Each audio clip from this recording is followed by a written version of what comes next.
The dose hits, blindsiding me with a gentle warm light. And at once each of my trembled breaths is filled with a sweet taste like water ice.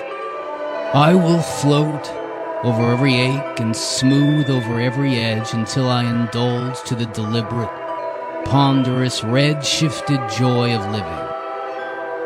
And indulge it is.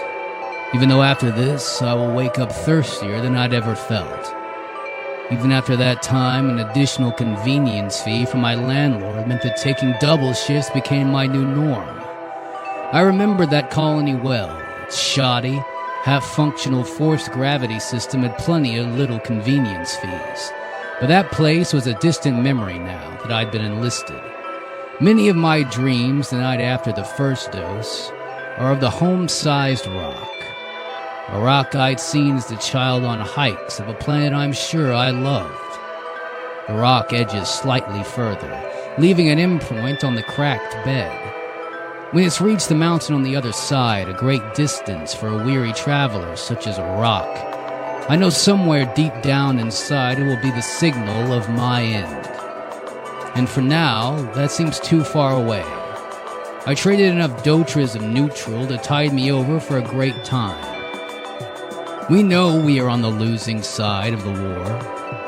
At impossible speeds, our enemies are building, designing and testing and executing and building their weapons all over again. We have few materials and fewer margins for error. We fight for too many forgotten things, too many declared ones. When I take a dose to ride the Redshift, I can make money mistakes. I can test the weapons too, not on live subjects, but enough to be effective. My friend Hareth, a lowly aspirant like me, once gifted me an hourglass filled with black sand. I used it to think about how time on Earth used to feel, even measured precise, not quite how time on the station feels, or we're unsure that even the next moment will bring peace. And on the station, time is measured by sound. A horn blows and you move on to the next thing in the routine. If I am exercising, I move on to weapons training. If I'm training, I move on to lunch. The horn tells us what to do and when to do it.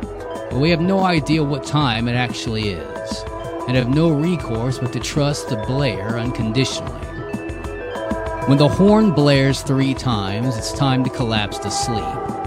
Hourglasses like Hareth's gift were thought of as kind of a joke. The sand falls at the expected speed. Our ship adjusted to the gravitational comfort fit for humans.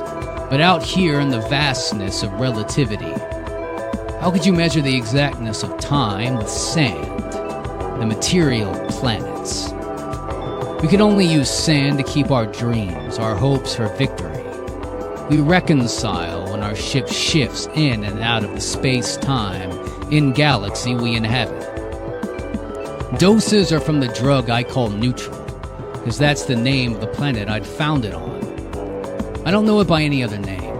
The planet was a stopover, the name betraying its greatest weakness, its entire reason for existence, absolute objectivity. No wars, no battles, no disagreements. No opinions matter. The only opinion of any value is that neutral is a beautiful planet. It's great for vacationing.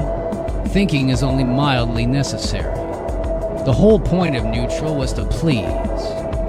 Our ship was docked in neutral to give us a brief break before worse, more perilous parts of the war. Our administrators, anticipating the level of loss, gifted us time here. As restful as a few vacation days when you've been overworked for much of your lifetime.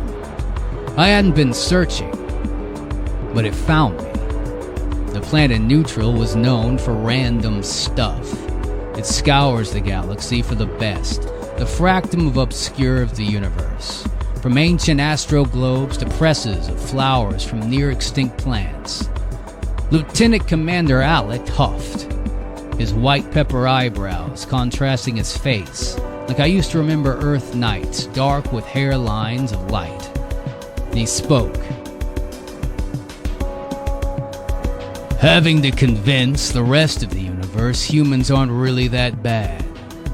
We really are. Ain't that the way you want to finish your career?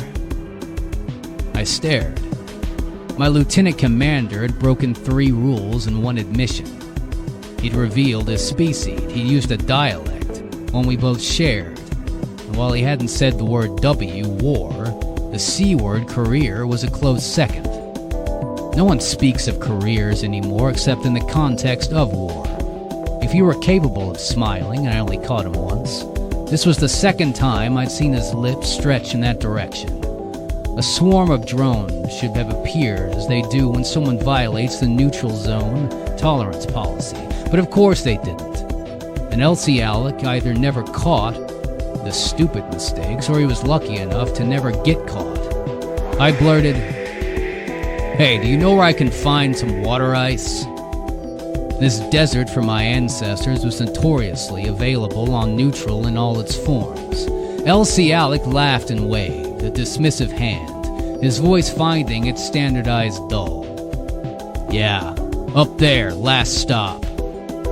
The last stop sat on the top of the hill, looming a tangle of plant and metal. I find Tereth first, to ask if she wants to join me. She doesn't know anything about a place called West Philly, where I was born and where water ice was abundant. She laughs at my enthusiasm. "I'm really fascinated, but not now," she said, distracted by another shop filled with magazines, fake news headlines.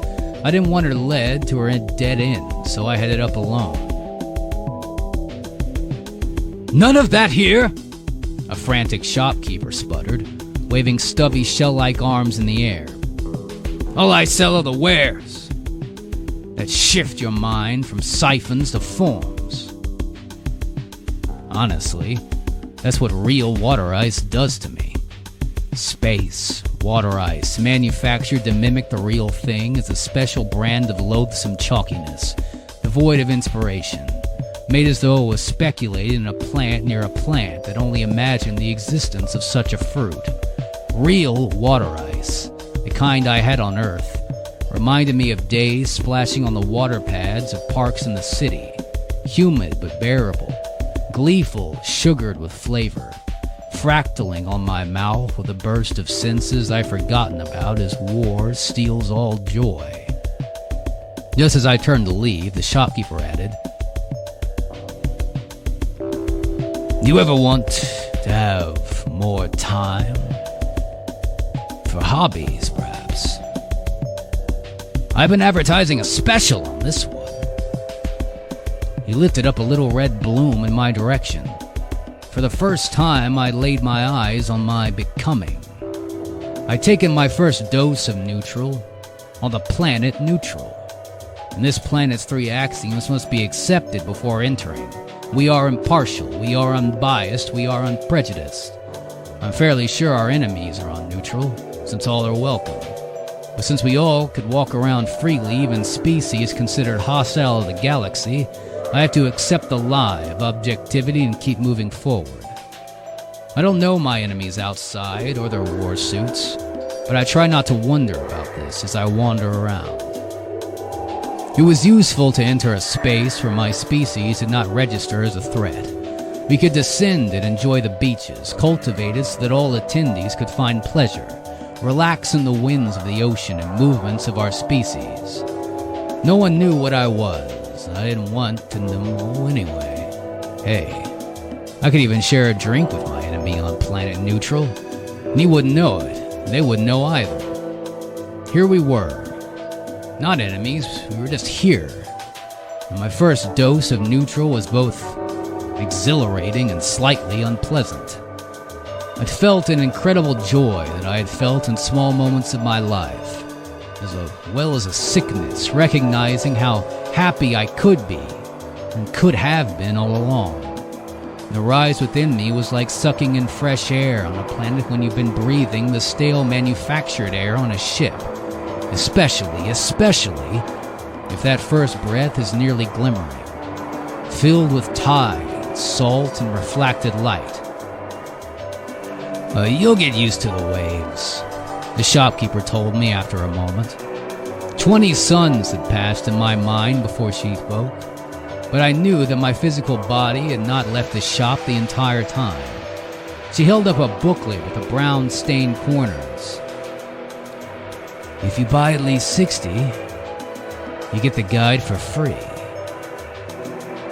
A grain of sand falls, slowly, hovering,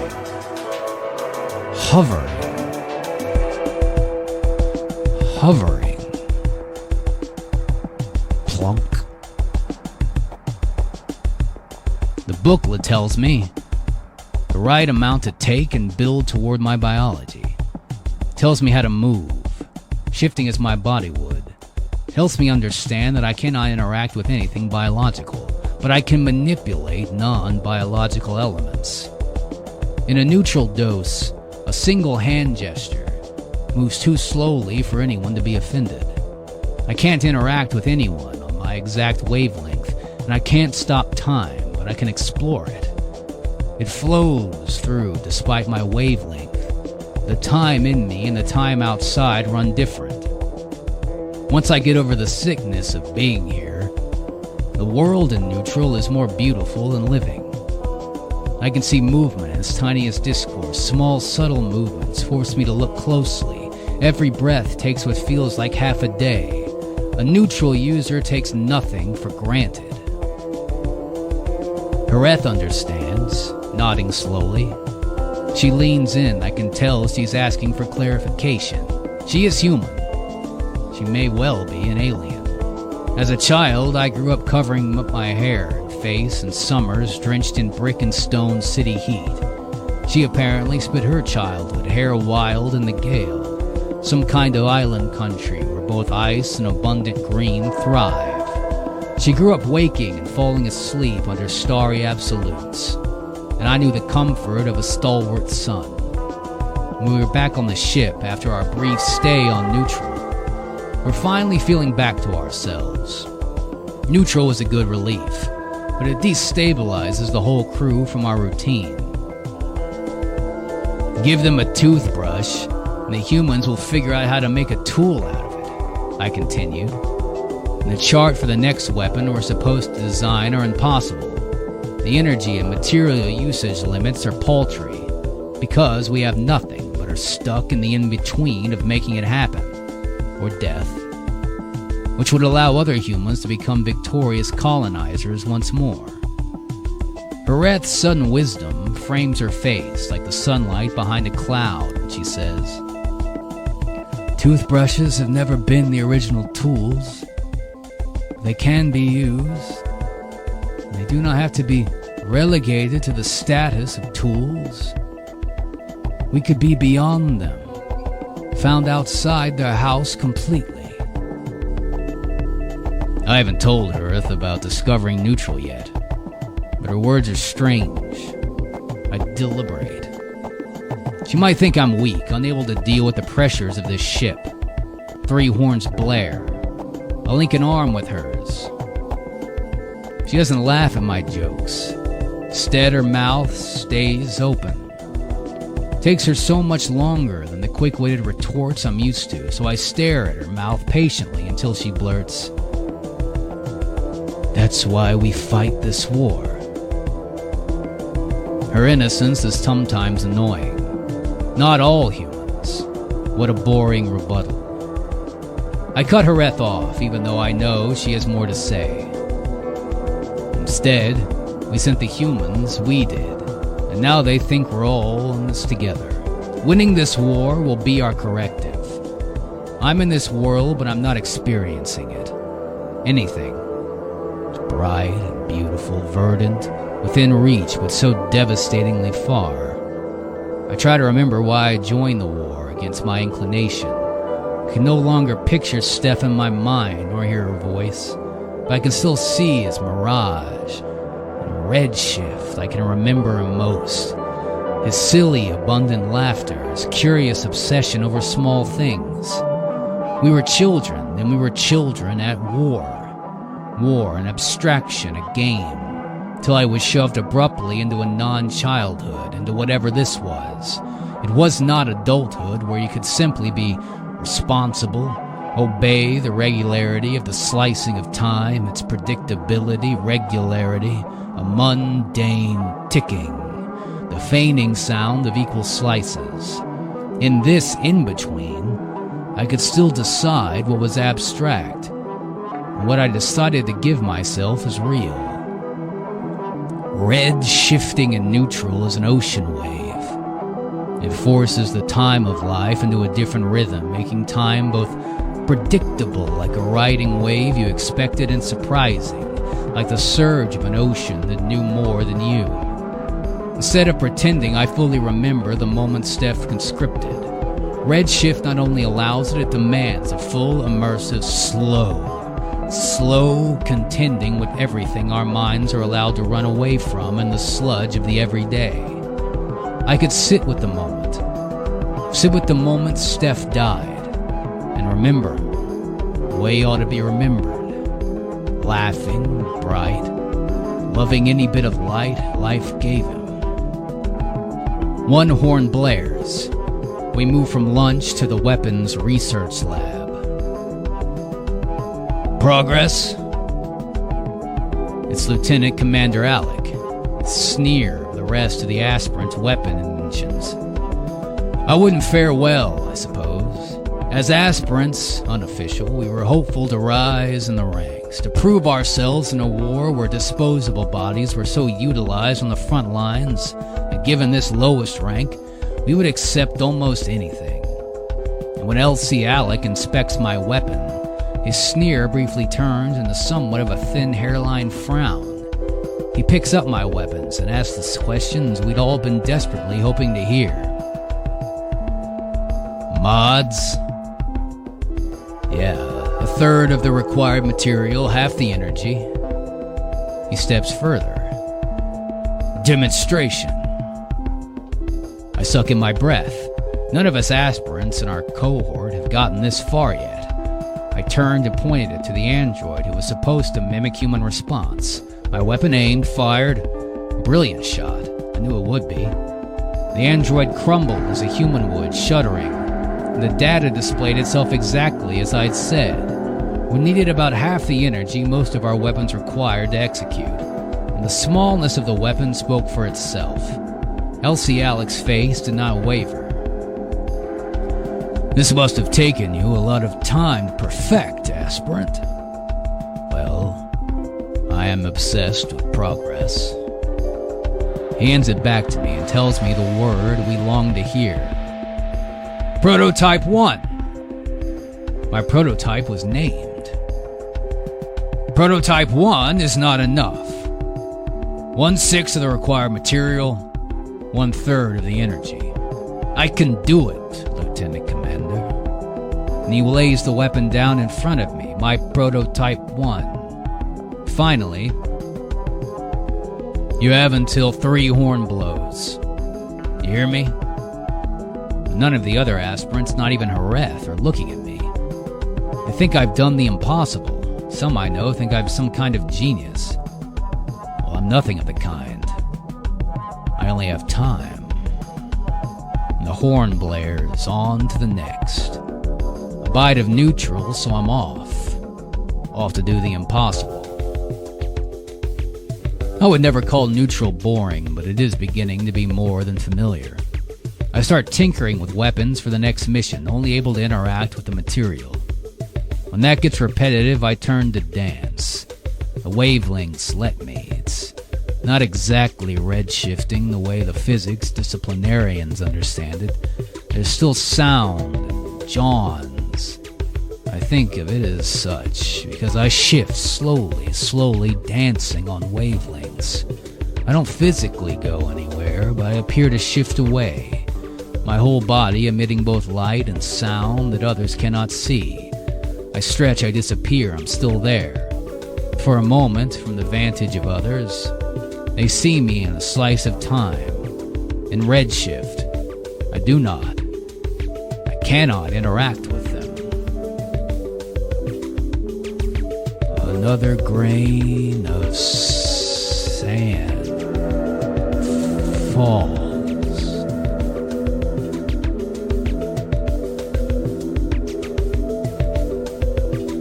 You don't have to believe in the spirit of the war to fight in one. I hear Steph's voice when he first broke the news about his conscription. When I pressed, he admitted, I don't care either way. Both sides don't have it fully right. I'm happy to fight on the side that actually has the weapons to do the job. Remember that song we liked? About getting the job done? Steph embodied all that I remembered in my homesickness of Earth because we grew up together. I can be firm with him. But you've seen how civil wars play out. Our ancestors did too. They say history rhymes. They didn't say it might be an off rhyme. I pushed him to provoke a fight, just like the old days when we were kids bouncing around in the backyard, but he backed away. This wasn't the game of what feels like yesteryear. There was a deep and haunted glitter in Steph's eyes, the glint of an artificial light off the eyes of an animal meant for night. Double dare you? It's hard to forget about the incriminable moment that makes ourselves make our whole being. When war tells us to think about the bigger picture, all we can see are the tiny faces of those we love, so we move. I shoved Steph away, but I wanted to bury my head in his shoulder, and I can't. We move against our own species, other humans who want us to colonize, despite all we apparently learned about colonization. Now that humans see fit to take our colonization elsewhere, we can block them, make their task harder, prevent them from doing to other species what they've done to ourselves. You see? This is why the war is so important. We cannot let the worst of us become the worst of representatives of our species, when so many of us do care about the mission. The civil wars in the history book tell of families pit against families, siblings sharing a table then shedding each other's blood. All I can think of is Steph, who committed to a side of a war on the chance that an off rhyme will save him. Rhymes are just shapes of sounds, curves, waves, rhythm shifts. Nothing is ever precise enough. I have another dream about my home-sized rock. The real one's too far away to even imagine, on trails I no longer have time to hike. This dream version is busy crossing the desert in slow way, the way it should, but in the dream it halts halfway and shatters. Its pieces scatter into the grains of sand, quickly engulfed in the blowing wind. I shouldn't feel panic at this image, but when I wake I remember my heart palpitates, and I suppress a scream. Lieutenant Commander Alec glares at my newest prototype. It needed exactly 1/6 of the materials from the previous one, and used 1/3 of the energy. So confident that I had done right, I say. I can have 5 prototypes for you after the next 3 horn blares. He snaps, 10 prototypes, if it works. All of us aspirants flinch. We need to deploy these to the front line as soon as possible. Before the next 3 horn blares, I hand him 15 prototypes. It took us 6 entire doses, but it was worth it. The entire time, his face was priceless. No one actually heard Elsie Alec utter the words brilliant in reference to anyone but himself. Time in Redshift was the only thing I finally had, even in limited quantities. I shut my mouth, waiting for the next words. A reprimand, a court-martial, the beginning of my new career. Before I begin my sniveling, he hisses. I know what you've been doing. Anyone with half a brain could see that it's not possible for you to create these weapons at this pace. You're not doing this without some kind of help, are you, aspirant? My mouth stays closed. Well, I know you need more of this help, and I know how to get it. But you need to stop showing off. You can get me to go? No. But I know an alternative. My last red bloom of neutral goes into a hydroponic vessel where it quadruples in growth. I knew we had these, but I was too afraid to steal one from the cafeteria where they're stored, too afraid to see if it would work. Elsie Alex shows me where the extra are and how to account for the ship's logs. The bloom is so vibrant, it's not long before I have too many pieces. I hide these behind the one picture of Hereth and me, another in my cosmetics box, still another in the folds of a journal entry I wrote off my last interaction with Steph. With my lieutenant commander's blessing, I can now do the impossible. Without brilliance, or brute, or anything but time. The first battle of my career was the Battle of Station 540, Tri-Jail, where I unleashed weapons I had been trained on but never saw their effect on real human beings. I don't sleep for several three-horn blares since. For one more when I receive a message from Steph's mother, in which she sends Steph's obituary and a cold letter asking if I would consider defecting to the right side of the war, a side in which humans prove themselves to be brave rather than weak. Steph has bravely perished at the Battle of Station 540 Tri-Jail, the header reads. I heard they're going to promote you to weapons division soon, Hereth says to me in the training rounds. I scoffed. I'd wanted the combat division, where I dreamed about since I got here, coming face to face to the enemy that drove me to who I was now. I'll tell them no. I'll tell them I make weapons to use, not to sit in a room and make more. Hereth glares at me icily. She could say anything. One thing I admire about her is that when it's absolutely necessary, she chooses violence. And what would Steph say about this? About this? I don't know what she means. It seems both deep and vague enough I can answer her any way I want. About what? Red shifting? Hereth can't possibly know enough about that to make a judgment. Maybe she's talking about how absent I've been, how distant I've been, how absolutely focused I've finally been able to be. To bring Steph into this, I regret opening up to her at all. She shouldn't even know about Steph. Steph would rejoice at how I've sacrificed to win this war, I say, standing up and gripping my latest weapon to show Hereth how serious I am. And Steph would tell me to do more. There was no way to know, among the chaos of the firelight colliding with flesh, if it was me who put Steph to his final sleep. The number of unknown unknowns on the battlefield is its own expansive, immensely solitary universe. Steph's final dare, double dare, was a hope perhaps. Did he want to prove me wrong, or did he know well enough in my stubbornness that I need his dare to keep pushing forward? We fill the emptiness of space with the blood of our dispute. And Prototype 115 is a mess. It's not just time.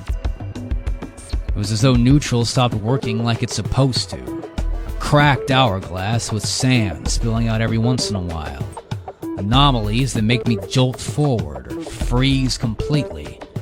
And time often without warning, so when I phrase out of Redshift, I have to figure out how long I've been trapped there. I wait, till physical evidence forces me to see Elsie Alec. My weapons are no longer efficient.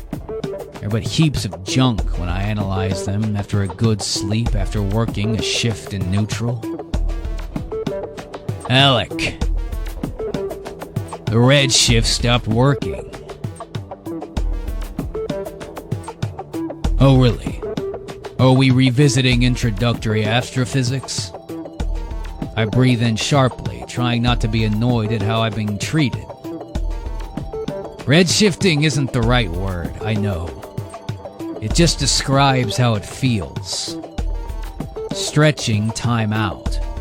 away from the pressures of war while never taking me fully away from it. It's not just that I need more, I need it to work differently. And Elsie Alex sighs.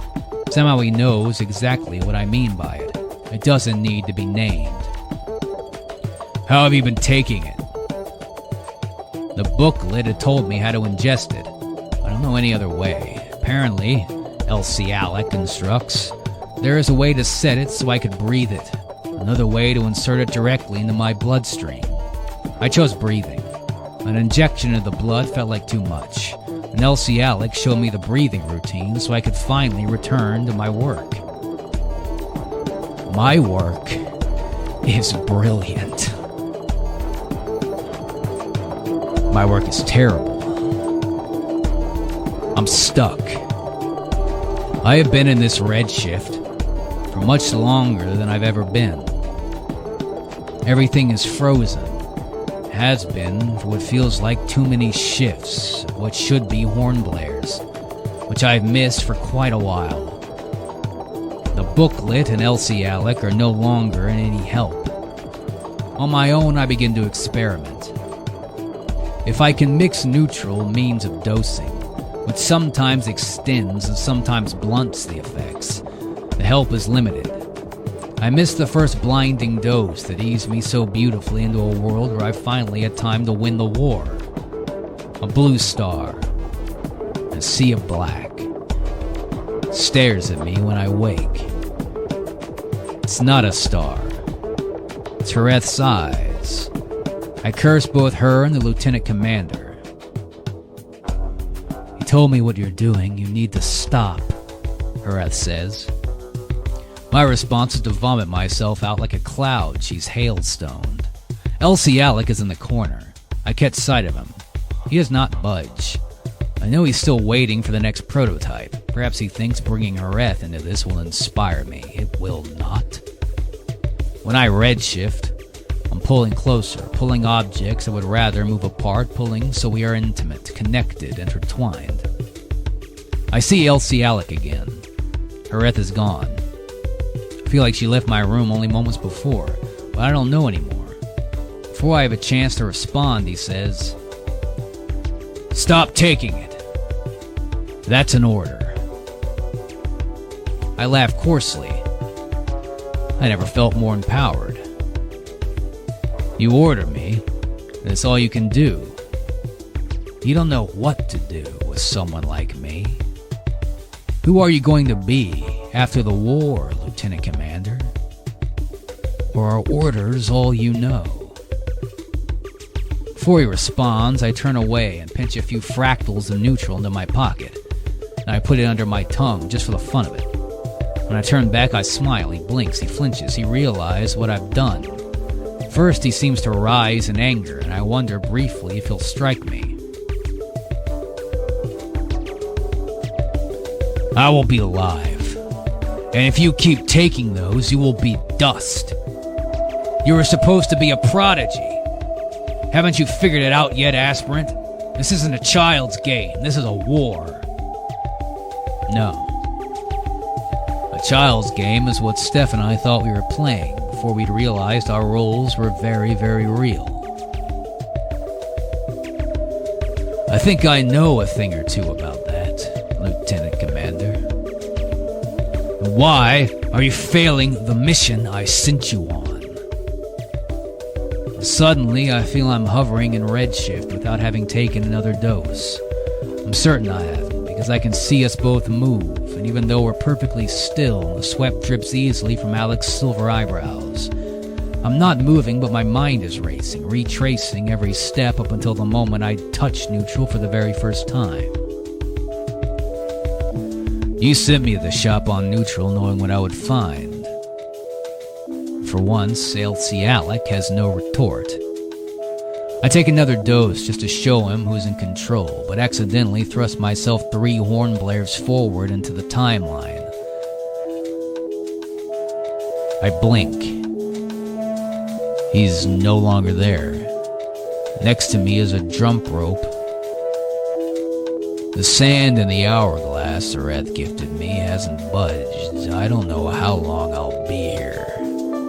I pick up the rope and begin jumping. I jump to the anticipated sound of the rope, beating across the floor in perfect rhythm. The perfect rhythm that carried me across the inconsistency of time. When I tired of the rope, I moved to the easier physical movements such as push-ups, sit-ups, pull-ups. I learned well enough not to do anything intensely physical in the beginning. If I were to break my leg in the beginning, the very beginning, it would be hours or days before I could receive attention. They had already happened once. It was excruciating. I wanted to shift back into time so I could see the medic, who was furious. Why hadn't I come sooner? The damage was neglected for so long. I don't know. I hadn't had any choice but to wait and time out. Prototype 200 begins. Prototype 200 complete. Prototype 203 begins. What is sleep? I could sleep for as long as I wanted to, but the disruption of time meant also that I could sleep whenever I desired. It meant no discipline of sleep except the necessary. It meant my body suffered as I pushed beyond what was necessary. To prove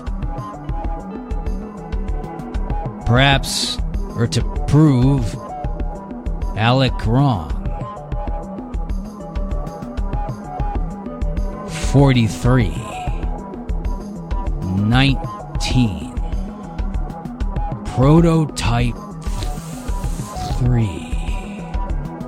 1110101010101. Something was wrong.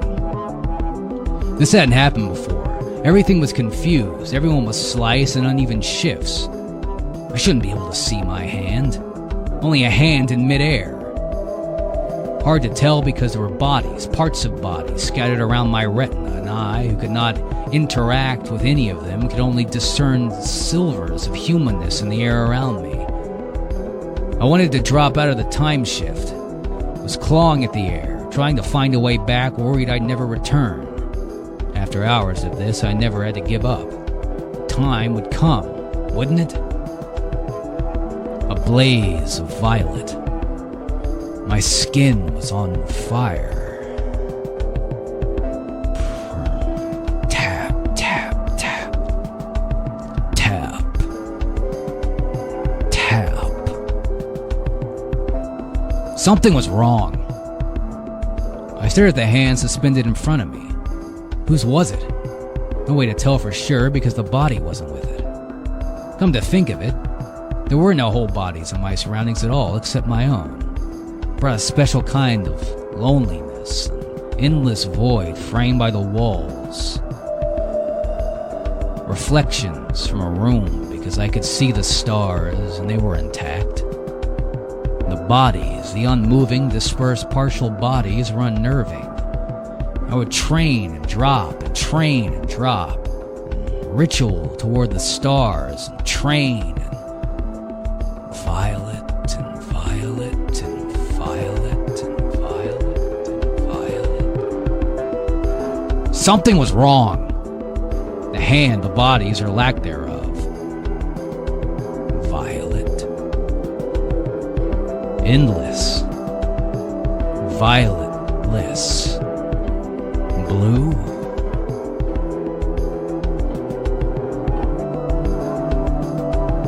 When I come to, I fell onto the floor screaming. There was crimson fire blood erupting all over my skin and hair. It didn't burn me, and I didn't know why I was screaming, except perhaps to hear my own voice. Finally, after all the silence, so long a silence. Someone was holding me, but I couldn't recognize her face. I didn't struggle against her. I was struggling against my own skin, but she didn't seem to know that. She misread and let go, but I grabbed her hands again, forced her to hold my shoulders so that I wouldn't shift out again. I may have asked her at one point to squeeze my neck, but I'm not sure. I had my own fingers around my neck, but she removed them each time she did, until finally the crimson fire gave way to black, blacker than the floors and ceiling in my room, and I could no longer move my body to her relief. Why not you? First words I groan after I've come to and taken in my surroundings. I realize after a time that I'm in the ship's reflection room.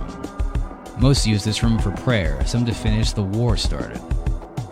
It's clear that Elsie Alec must have brought me here, because I'd never come to it on my own accord, or did I? I sit up cross-legged, somehow knowing the standing was not yet possible. He stands at the window that simulates a view of Earth, though we are far from it. The mirage was installed to give us a sense of both longing and purpose, as the sight of it only deepens my resignation. His voice betrays him. Aspirant, please. He doesn't have the decency to call me by my real name, but I can finally sense some fear. Answer my question. Something in the way he says this. I finally see it too. The way he carries himself, a way that defies both youth and elderly hunch. And everything clarifies. You've used neutral too. I should be angry, but all I can think of is at least I'm not alone. At least he failed the test too. The test our shared ancestors would have known we would fail. At least he dared speaking to me in a shared language. Elsie Alec continues. I thought someone younger could be more immune to some of the dependent properties. The question I want to ask already is apparent. I take every bit of neutral I'm hiding in my pockets and throw it onto the floor, seeing Alec's eyes simultaneously hungry and wary. I challenge him. Destroy it. But he doesn't move. If anything, he backs slightly away as though afraid. To break the dependence you have to be willing to destroy it. Everything you think it did for you. Exercise from yourself. The thing is cloaked in a facade. I see neutral for the lie it is, but I can't act on it. I collect the bits from where I scattered them and stuff them back into my pockets, and Elsie Alec watches me closely. Don't despair, aspirant. You've got a few good prototypes out of you. It wasn't a complete waste of time, and now your career in weapons is over. You have nothing more to give here. I take out doses of neutral, but when I look at Harith, I realize we have been here before. And this is not the first time I've tried to break myself from Redshift's tide. It's the first I remember. She sets the hourglass she gifted me on the table, sand side down. Our lieutenant commander was partially right. You have to destroy every single one of these. And by that I mean every single one. But what he didn't say was this. You also have to recreate. What can we create together once we've destroyed all this? I didn't know. I destroyed Steph for this war. Now I was destroying myself. Creating something from those ashes didn't seem possible. What happened to you is not a moral failing. What do you want to create? I've created nothing but chaos and death and the illusion of progress, and when I tell her this, she doesn't laugh. She's so skeptical I can't take my own words as seriously as I want to. Foolish. When you weren't looking, when you didn't realize. With me and others, you have created new ideas. These aren't always given the credit they deserve. Destroying Redshift will not destroy your ability to create, but it is the first good step. What can replace redshifting? I'm not sure. Water ice? It sounds strange on her tongue, by her own admission. She never tasted it. Both of us have hardly tasted Earth. For some reason, like the longing I feel for my ancestors, I feel in water ice a desperation to know a home I've hardly known. I tell her how cherry water ice used to be my favorite. I don't say I probably can never stomach it again because the bright red color is too much like... I gush about lemon water ice, focusing on the brightness of yellow. Instead, she stares hard at me as I force myself to recall every space, every interstice my obsession led me to place bloom in. Each neutral bloom, every one of them, is thrust into a bottle. In the hourglass, the last grain of sand falls hovering. We agree to shoot the bottle towards the nearest star, to be incinerated in its pull. But even as we disappear in its trajectory, I feel myself longing as it stretches out. Over time, the rock in my mind will quiet to a crawl, then still completely in the black sand, intact and breathless. What could I create? Perhaps I'll create deserts that comfort those whose ties to earth have broken. His childhood memories now lie in the factum obscure of far-off planets like Neutral. Perhaps I'll create stories to help those whose minds have become sieves, hoping to capture the warmth in words and images. But we still have a war to win, and the victory will be hollow if we unravel ourselves in the process. Hollow if war is an endlessly spinning hourglass without time. We watch the blooms in the bottle propel towards their own destruction. She whispers to me, and I don't have time to listen.